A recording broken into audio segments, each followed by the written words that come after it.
Knowledge club Bangla YouTube चैनेले आपनादेर स्वागत Janai. Dark web आसले कि इंटरनेटेर এই ভয়ঙ্কর অন্ধকার জগৎ থেকে বাঁচবেন কিভাবে। তো বন্ধুরা আজ আমরা এই ভিডিওর মাধ্যমে জানাবো ডার্ক ওয়েব এর সম্পর্কে। তো ভিডিওটি স্কিপ না করে সম্পূর্ণ দেখার জন্য অনুরোধ রইল। তো বন্ধুরা ডার্ক ওয়েব কি, সেখানে কোন ধরনের কার্যকলাপ চলে, ডার্ক ওয়েব ব্যবহার কতটা সুরক্ষিত, কিভাবে ব্যবহার হয় ইন্টারনেটের এই বিভাগ, সব প্রশ্নের উত্তর জানুন। ইন্টারনেট এক গভীর সমুদ্রের মতো, সেখানে আমরা দৈনন্দিন জীবনে যা যা ব্যবহার করি তাকে সমুদ্রপৃষ্ঠের সঙ্গে তুলনা করা যায়। এই সব ওয়েবসাইট বিভিন্ন সার্চ ইঞ্জিনে নথিবদ্ধ থাকে। ইন্টারনেটের এই অংশকে সারফেস ওয়েব বলা হয়। যে কোনো ওয়েব ব্রাউজার থেকে এই সব ওয়েবসাইট খোলা সম্ভব হয়।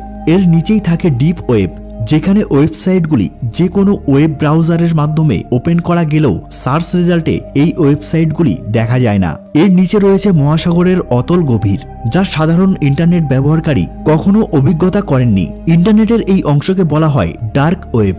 মূলত পরিচয় গোপন রেখে ইন্টারনেট ব্যবহারের কথা মাথায় রেখে শুরু হয়েছিল ডার্ক ওয়েব, কিন্তু ক্রমশ তা অপরাধমূলক কার্যকলাপের আঁকড়া হয়ে উঠতে শুরু করে।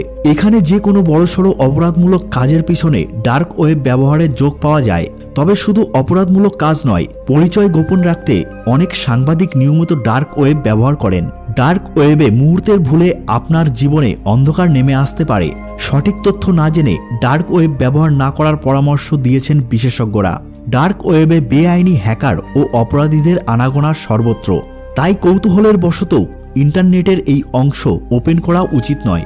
ডার্ক ওয়েবে ঢোকার উপায় কি? তো বন্ধুরা ডার্ক ওয়েবে ঢোকার উপায় কি? ডার্ক ওয়েব ব্যবহারের জন্য চাই বিশেষ ওয়েব ব্রাউজার। যে কোনো সাধারণ ওয়েব ব্রাউজার ব্যবহার করে ডার্ক ওয়েব ওপেন করা সম্ভব নয়। এই জন্য ব্যবহার করতে হবে টর ব্রাউজার। এই ব্রাউজার ব্যবহার করলে আপনার আইপি অ্যাড্রেস গোপন হয়ে যাবে। তবে টর ব্রাউজার ব্যবহার করলে খুব স্লো চলবে ইন্টারনেট। ডার্ক ওয়েব থেকে সুরক্ষিত থাকবেন কিভাবে? টর ব্রাউজার থেকে ডার্ক ওয়েব ব্যবহার করা সম্ভব। নিজের কম্পিউটার অথবা মোবাইলে এই ব্রাউজার ইনস্টল না করাই ভালো। ডার্ক ওয়েব সম্পর্কে বিস্তারে না জানলে এই ব্রাউজার কখনো নিজের ডিভাইসে ইনস্টল করবেন না। আপনাকে কেউ ফোন করে টর ব্রাউজার ইনস্টল করতে বললে তা এড়িয়ে চলুন। এমন কোনো ওয়েবসাইট ওপেন না করাই ভালো যা গুগল সার্চের রেজাল্টে দেখায় না। তো বন্ধুরা ভিডিওটি কেমন লাগলো তা কমেন্ট সেকশনে অবশ্যই জানাবেন, এবং ভিডিওটি যদি ভালো লেগে থাকে তাহলে চ্যানেলটি সাবস্ক্রাইব করে পাশে থাকা বেল আইকনটিকে প্রেস করে আমাদের সঙ্গে থাকবেন। ধন্যবাদ।